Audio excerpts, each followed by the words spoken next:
कोलंबो की आज की रात पाकिस्तान वर्सेस यूएसए के नाम हुई और इस रात के नतीजे में जो फतह हासिल की वो पाकिस्तान ने की। अच्छा, अब इस फतेह और जो आपकी नीदरलैंड के खिलाफ फतेह थी वो किस तरह की थी, इसके ऊपर बात करते हैं। इंडी बॉयज इन पीएसएल, इसके बारे में बात करते हैं। Plus India versus Pakistan 15 February 2026 in Colombo is going to happen. और ऐसी कोई कमाल किस्म की ये, अच्छा मैं भी इन चीज़ों के इस चीज़ के खिलाफ था कि नहीं करना चाहिए, हमें शॉर्ट टर्म लॉसेस होंगे, ये डिसीजन ये वो, क्या गेम खेली है उस पे एंड पे। लेकिन सबसे पहले आज के मैच पे नीदरलैंड पे थोड़ी बात करेंगे और फिर 15 पे और ऑक्शन पे, फिर 15 पे। सबसे पहले तो आज का मैच पाकिस्तान टॉस हारा। आगा साहब का वैसे टॉस रिकॉर्ड जो है वो काफ़ी अच्छा है, लेकिन इस बार यूएसए को टॉस में फतह मिली और उन्होंने bowling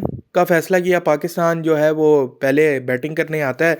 Sam Ayub and Sahibzada Farhan started brilliantly. Sam Ayub को मैं ये कहूँगा कि उसकी फॉर्म अच्छी लगी हुई है। ठीक है, आज 17 पे 19 किया है, लेकिन यह है कि पिछले मैच में भी अच्छे ग्लिम्सेस नजर आए थे, तो उसकी फॉर्म अच्छी लगी हुई है। लेकिन एक चीज़ जो है वो मेरे लिए थोड़ी सी कंसर्निंग है कि आपको कन्वर्ट करने हैं रन्स, जिस तरह साहिबजादा फरहान ने इस मैच में किया कि 70 रन बनाए, फिर उसने आपने इस तरह कन्वर्ट करने 70 नहीं तो 60 या 50। आप ये जो 20-30 का अच्छा स्टार्ट देते हैं, सिर्फ स्टार्ट नहीं देना, थोड़ा सा आप मतलब एक तरफ गेम को लगाएं। ये एक मैसेज होना चाहिए साइम अयूब को। ये नहीं कि आपने अन्नों की तरह नीचे देखा और बल्ला घुमा दिया, बॉल यहाँ जा रही है। आज भी पहले ओवर में वो इस तरह एलपीडब्ल्यू होते होते बचा है। तो इसको थोड़ा सा ये मैसेज है कि भाई तू खेल और कन्वर्ट कर। जितना तू कन्वर्ट करेगा उसके साथ मिल के फरहान के साथ, उतना ही पाकिस्तान को फायदा मिलेगा। स्टार्ट खैर हमारा एक्सेप्शनली गुड, अच्छा स्टार्ट गया। साइम आउट होता है, आगा बैक टू बैक दोबारा विकेट आगा की आ गई है जल्दी। लेकिन यह है कि चलो फॉर्म अच्छी है। अब अगला मैच बड़ा मैच है, इंडिया के खिलाफ मैच है, उसके ऊपर क्या आगा साहब जो है वो दिखाते हैं, देखना पड़ेगा। लेकिन चलो 2 मैचों की हम दे देते हैं, क्योंकि पास अभी कुछ अरसे से अच्छी परफॉर्मेंस थी। Babar Azam, the man who had many questions to answer, I think it was a very good knock, not a brilliant exceptional knock, it was a very good knock. एक बड़े मैच से पहले इस तरह की बारी आना जरूरी है और वो आई। ठीक है, 50 होता तो और अच्छा होता, उसको थोड़ा और कॉन्फिडेंस आता। लेकिन एक ओवर पकड़ा, उसमें 17 रन बनाए, छक्का भी मारा, चौके मारे, ही लुक्ड गुड। शुरू के कुछ ओवर्स के अंदर मैं अभी भी कहूँगा कि बाबर को थोड़ी सी परेशानी होती है। शायद वो कंडीशंस को एडजस्ट उस तरह अच्छी तरह नहीं पा रहा, या स्पिन उसके लिए कोई इशू क्रिएट कर रही है। क्योंकि शुरू की 10-15 बॉल देखने तो आज भी वो 15 गेंदों पे 16 गेंदों पे 13 रन थे उसके, और कोई बाउंड्री नहीं थी उसमें। तो ये चीज़ें आजकल की गेम के हिसाब से बहुत ज़्यादा पीछे ले जाती। प्लस उसका नंबर भी ऐसा है जिसका वो यूज टू नहीं है। चौथा नंबर की गेम ही अलग है, उसमें आपको बड़े शॉट्स भी आने चाहिए, उसमें आपको स्ट्राइक रोटेशन भी आनी चाहिए। तो बाबर को आई थिंक के उसमें एडजस्ट करने में, कॉम्बिनेशन बनाने में थोड़ी सी मुश्किल हो रही है। नंदलेंस आज की जो नंदलेंस क्या होता है नंदलेंस है जो भी है, आज की जो नॉक थी ना वो बेहतर थी, कदरे बेहतर थी और काफ़ी अच्छी नॉक थी। 46 किया 32 गेंदों पे, थोड़ा और लंबा खेलता तो थोड़ा कॉन्फिडेंस आता और वहाँ से हम और बड़ा स्कोर कर सकते थे। शादाब बॉलिंग के साथ बाद में बात करूंगा, बैटेड रियली वेल। उसके बाद Sahibzada Farhan exceptionally beautiful batting. पहले मैच में साहिबजादा फरहान, यार जब once you are set then go till the end. ठीक है, गो टिल द एंड से मुराद मेरी ये नहीं है कि आप यूं करते, नहीं। गो टिल द एंड से मुराद है कि आप फिर लंबा गेम लेके जाओ और खेलो। आज 70 किया 100 करो, 50 किया 80 करो। 47 पे खेल रहा था पहले मैच में और इतनी गंदी बैडी मनहूस शॉट मार के आउट हुआ है ना कि बंदे को कहे कि यार तूने क्या किया ये। वेल सेट, और आज भी थोड़ा सा वेल सेट, लेकिन स्टेज ऐसी आ गई थी कि ठीक है मारने जा रहा था तो अप्रोच ठीक थी। लेकिन बात औकात ये है कि आप जब इतना सेट हो गए होते ना, अब यही आखिरी 2 ओवर साहिबजादा फरहान को मिलते तो वो शायद इससे ज़्यादा बेहतर और क्या कहते हैं बाउंड्रीज लगा सकता था। तो थोड़ा लंबा खेलने की कोशिश करे और क्या कहते हैं सेट जब हो ना तो फिर गो टिल दी एंड। उसके अलावा अपना शाहीन ने भी एक आधा छक्का चुका लगा दिया। तो आपका ओवरऑल मिला जुला के 190 स्कोर बन गया, which was a good score. Excellent score एक छोटी टीम के अगेंस्ट आपने बनाया, लेकिन ये है कि वो छोटी टीम नहीं अब उस तरह लग रही है। छोटी टीम जितनी भी हैं एसोसिएट नेशंस, वो बहुत टफ टाइम दे रही हैं और बहुत अच्छा खेल रही हैं। नीदरलैंड को हमने नीदरलैंड के खिलाफ जो है वो हिचकियाँ ली, इंडिया ने यूएसए के खिलाफ हिचकियाँ ली, श्रीलंका ने आयरलैंड के अगेंस्ट हिचकियाँ ली, उसके अलावा आपका इंग्लैंड ने तो उल्टी कर दी नेपाल के अगेंस्ट।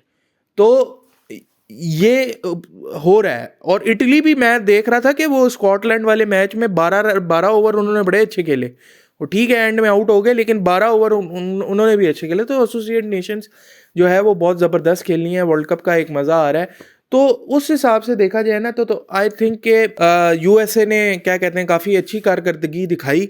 बैटिंग में थोड़े वो और बेहतर हो सकते थे, लेकिन 190 उनके बहुत रीच में था, मतलब बहुत दूर था रीच से। तो वो 160-70 पे क्या पता पकड़ लेते, लेकिन मुश्किल होता है व्हेन यू आर चेजिंग 160 और 170 या इवन 190 किसी बड़ी टीम के अगेंस्ट। तो बीच में याद हो अगर आपको मैच देखा है जिसने के 6 ओवर के बाद, आखिरी 6 ओवर के बाद जो 7 से 15 का फेज होता है या 7 से 14 का, उसके अंदर जब 2 या 3 ओवर शादाब, नवाज, अबरार इन्होंने जब कराए और रन्स रुके, तो वो फिर प्रेशर आया और वो आउट हो गए। तो ये वाला सीन होता है इसके अंदर छोटी टीमों के अगेंस्ट। लेकिन ये है कि गुड एफर्ट्स यूएसए और पाकिस्तान ने बहुत ज़बरदस्त जो है वो आज मैच जीता। अच्छी विक्ट्री थी, मज़ा आया।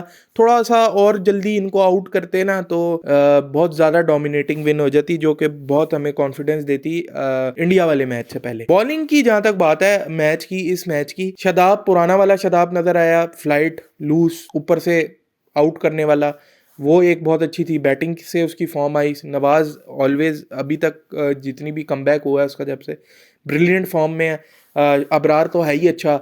उसके बाद आपके spinner Usman Tariq also bowled good, मतलब अच्छी बॉलिंग कराई उसने, 24 रन 1 विकेट, अच्छी बॉलिंग कराई। The moment of concern is Shaheen Shah Afridi. Shaheen Shah Afridi got hammered today. He got hammered 4 for 6, 3 for 36 and मतलब ये कोई इतनी बहुत बड़ी भी टीम के साथ ही आप यूएसए के साथ खेल लें, आपको शुभम उनका प्लेयर है, उसने टांग रख के छक्का मारा है, बंदा स्पिन, शर्म आनी चाहिए यार, इस तरह नहीं होता। आई नो कि Shaheen Shah Afridi most of the occasions के ऊपर बड़े इवेंट्स में अच्छी बॉलिंग कराता है, लेकिन उसको ये अपनी थोड़ा सा अप्रोच को ना देखना पड़ेगा कि मुझे पहले ओवर में अगर मैंने जाना है तो यॉर्कर को मिक्सअप करना है किसी दूसरी डिलीवरीज के साथ। आज भी फुल टॉस कराई है उसने, पहले ओवर में चौका खाया है, 9 रन का पहला ओवर कराया है, उसके बाद उसका दूसरे ओवर के तो पूछे ही ना, और तीसरे पे जो उसने चपेड़े खाई हैं। तो मिक्सअप करे, वेरिएशन इस्तेमाल करे, कब कौन सी बॉल करनी है, थोड़ा सा इसके ऊपर ज़रा अपना गेम प्लान बेसिकली जो होता है ना, उसको थोड़ा सा उसको रिवाइज करने की ज़रूरत है। उसके अलावा सारे तकरीबन ऑलमोस्ट जितने भी बॉलर्स थे आपके, दे बोल्ड रियली वेल। बस आगा से एक रिक्वेस्ट है कि मेरे भाई साइम अयूब पे इतना आप मत डिपेंड करें। आप उसकी जगह आपके 3 बॉलर होने चाहिए पावर प्ले के, नवाज, शाहीन, फ़हीम। आज भी फ़हीम को एक भी ओवर नहीं मिला, विच इज सरप्राइजिंग। उसको बॉलिंग करानी चाहिए थी जब आपको लग गया था कि वंस योर, मतलब आप मैच जीत गए हैं या जीते नहीं भी हैं, आप बीच में 2 ओवर करवा देते फ़हीम के, उसका भी आर्म रोल हो जाता। तो फ़हीम अशरफ को यूज़ किया करें पावर प्ले में। शाहीन हो आप और Nawaz, not Abrar, not Saim, not Shadab, कोई भी नहीं, सिर्फ नवाज स्पिनर हो जो आपका पावर प्ले में बॉलिंग करेगा, और 7-2 फास्ट, ये 3 आपके पक्के होने चाहिए। अगर नसीम नहीं खेला तो फ़हीम, ठीक है। तो शाहीन के साथ फ़हीम और नवाज ये आपके पावर प्ले में होने चाहिए। खैर, अब हम आते हैं पीएसएल के ऑक्शन पे। पीएसएल का जी ऑक्शन हुआ, बेहतरीन, एक्सीलेंट, मैजेस्टिक, ब्यूटीफुल, लवली, बड़ा मज़ा आया ऑक्शन का। और वली एसोसिएट्स ने, वली टेक्नोलॉजीज़ है मेरे ख्याल से, उन्होंने पिंडी बॉयज़, राजा जी, शहजादे आ गए हैं हमारे, ठीक है। अब मैं बहुत खुश हूँ। अब मुल्तान के लोगों को ज़ाहिर है बुरा लग रहा होगा, लेकिन fact of the matter is कि मुझे लीग का सोचना है, और लीग तब बड़ी होगी, उन बहुत से फैक्टर हैं, उनमें एक फैक्टर ये है कि जब आपकी टीम्स की राइवलरी होगी, आपकी टीम्स के एक्साइटिंग मैचेस होंगे। इंडिया पाकिस्तान की राइवलरी जो है वो दुनिया में सबसे ज़्यादा देखी जाती है, वो सबसे ज़्यादा रेवेन्यू जनरेट करती है। उसकी वजह यही है कि राइवलरी है। इसी तरह आपकी लीग्स के अंदर भी राइवलरीज होती हैं दुनिया भर में, चाहे प्रीमियर लीग देख लो इंग्लैंड की, सिटी यूनाइटेड का देख लो, यूनाइटेड जीतता नहीं है लेकिन राइवलरी है तो भरते हैं स्टेडियम। इसी तरह ला लीगा में अल क्लासिको होता है, रियल मैड्रिड बार्सिलोना, उनके भी चल रहे होते हैं, उनकी भी सही जो है पूरी दुनिया देखती है। तो आपकी राइवलरी होनी चाहिए। पिंडी इस्लामाबाद की राइवलरी है, लाहौर कराची की राइवलरी है, ठीक है। तो ये इस तरह आपके जब लगेंगे ना, हाँ वो थोड़ा सा बायस लगता है कि यार पंजाब की एक साइड जो है वो सारी आ गई है PSL के अंदर, लेकिन उसके अलावा आई थिंक के पिंडी का डिसीजन जो है वो मुझे बड़ा पसंद आया और बड़ा शुगल लगेगा, बड़ा मज़ा आएगा। पिंडी की एक पिंडी भी एक, जैसे मैं कहता हूँ अक्सर कि लाहौर एक ऐसा शहर है जिसका अपना नखरा है, मिजाज है लाहौर का, इट्स सेल्फ शहर का एक मिजाज है। इसी तरह पिंडी का भी एक मिजाज है। तो वो बड़े कम शहरों में है पाकिस्तान में, तो पिंडी एक ऐसा उन शहरों में है। तो आई थिंक कि बड़ा ज़बरदस्त डिसीजन ये रहा है। हम तो इस्लामाबाद के सपोर्टर हैं, लेकिन ये है कि पिंडी भी पूरी जो है ना वो समझो कि है साथ ही।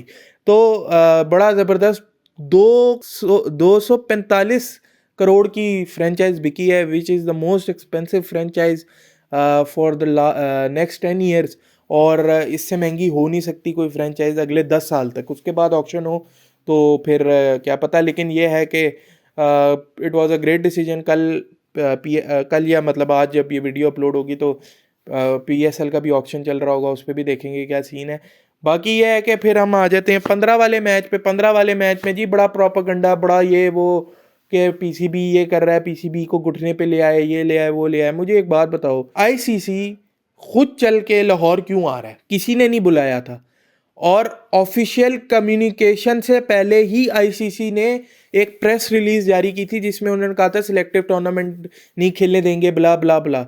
तो वो क्यों जारी की थी? जब आपने ऑफिशियल कोई कम्युनिकेशन PCB की तरफ से जब दी नहीं गई थी, तो उससे पहले ही आपने क्यों? इसका मतलब है कि आपको दुख दुख हो रही थी, आपकी इन लेमैन्स टर्म फट गई थी, फट के आपकी 36 हो गई थी ICC की, कि आपसे अभी कोई ऑफिशियल स्टेटमेंट तक नहीं आई थी। अभी सिर्फ हमने यूं किया था तो आपके धड़म भड़म आपने स्टेटमेंट रिलीज कर दी, ठीक है। तो ये आप डेस्परेट थे, ICC को कह रहा हूँ, डेस्परेट थे, उनकी डेस्परेशन थी। और वो इसी चीज से शो होती है कि ऑफिशियल स्टेटमेंट पाकिस्तान ने दी नहीं, उससे पहले ही आप रिस्पॉन्ड कर रहे हो, ठीक है। इसका मतलब है कि आप घुस गए थे, आपकी हो गई थी, आप खुद चल के यहाँ आए। BCB आया, बांग्लादेश क्रिकेट बोर्ड, और PCB ने उनकी डिमांड्स मनवाई काफ़ी। मुझे मतलब मैं इस डिसीजन के अगेंस्ट था, लेकिन come to think of that मतलब डंडा दिया है, मज़ा आया है। इनको और डंडा दो, क्योंकि बदमाशी जो है वो इतनी अच्छी नहीं होती। It's time for New Zealand, England, Australia and South Africa to realise कि आप लोगों के बगैर भी क्रिकेट नहीं चल सकती इंडिया की। इंडिया पे सिर्फ आप लोग डिपेंडेंट नहीं है, वो भी आप पे डिपेंडेंट है। उनका IPL खड्डे में बढ़ जाएगा अगर आपके अपने प्लेयर्स ना गए। वो लोकल पेस पे कितनी देर चला लेंगे IPL? तो कहने का ये मकसद है कि ये सारी इतने $1 मिलियन की इंडस्ट्री, तो ये तो वो सारी धरी की धरी रह जाती है। एक चीज़ मैटर करती है, पाकिस्तान वर्सेस इंडिया, और वो 2 टीमें खेलती हैं, वो एक टीम नहीं खेलती, उसको वो पाकिस्तान भी वो मैच खेलता है, ठीक है। तो पाकिस्तान भी उतना ही इंपॉर्टेंट है जितना इंडिया है वर्ल्ड क्रिकेट के अंदर। और इंडिया से ना खेलने के बावजूद we are the 4th richest board in the world, ठीक है। बेशक 20-25 हैं या 16 हैं, जितने भी हैं वट एवर, उनमें चौथे नंबर पे इंडिया से ना खेलने के बावजूद। तो दैट शोज के हमने 2006 के बाद उनसे कोई सीरीज भी नहीं खेलेंगे। हम डेस्परेट नहीं है, हम उनके बगैर सरवाइव कर रहे हैं। तो आप जो हो वो हमारे ऊपर dependent in a sense, India Pakistan वाले क्लैश में हो, और हमारा भी सेम सीन है इंडिया पाकिस्तान वाले। लेकिन we were ready to face the consequences. क्या आप कर सकते थे ये? इतना आपके अंदर है ही नहीं, ठीक है। तो एक्सीलेंट काम हो गया, ठीक है। फाड़ी है इनकी, इंडिया की ICC की फाड़ी है, मज़ा आया। उसके बाद अब 15 का मैच हो रहा है, पंपी दी है इनको, उसके बाद 15 का मैच किया है, प्रैंक किया है इनके साथ, मज़ा आया। अब 15 के मैच को ये है कि देखना है उसके अंदर क्या होता है। इंडिया की team as usual on paper बहुत स्ट्रॉन्ग है, लेकिन पाकिस्तान की टीम एक अच्छे रिदम में लग रही है। उतनी शायद पेपर पे स्ट्रॉन्ग ना नज़र आए, लेकिन इंडिया पाकिस्तान का जो गेम है वो पेपर पे होता ही नहीं है, वो होता है यहाँ पे और ग्राउंड पे। वो जो जीत गया वो वहाँ पे नर्व्स जिसने कंट्रोल कर ली वो ले जाएगा। बाकी ये है कि हार जीत होती रहती है, इट्स जस्ट अ गेम, और उसको गेम रहने दें, पॉलिटिक्स को क्रिकेट से दूर रखें। और इसी कॉम्बिनेशन के साथ पाकिस्तान टीम को जाना चाहिए। बस एक आधी चेंजेस कर लें, उस्मान को निकाल दें, वो पता नहीं किस काम का है, ख्वाजा नाफे को खिलाएं, he is a better option. और देखते हैं फिर 15 तारीख को क्या होता है। हम भी तैयार हैं, वो भी तैयार हैं। Let's see. अल्लाह हाफिज़।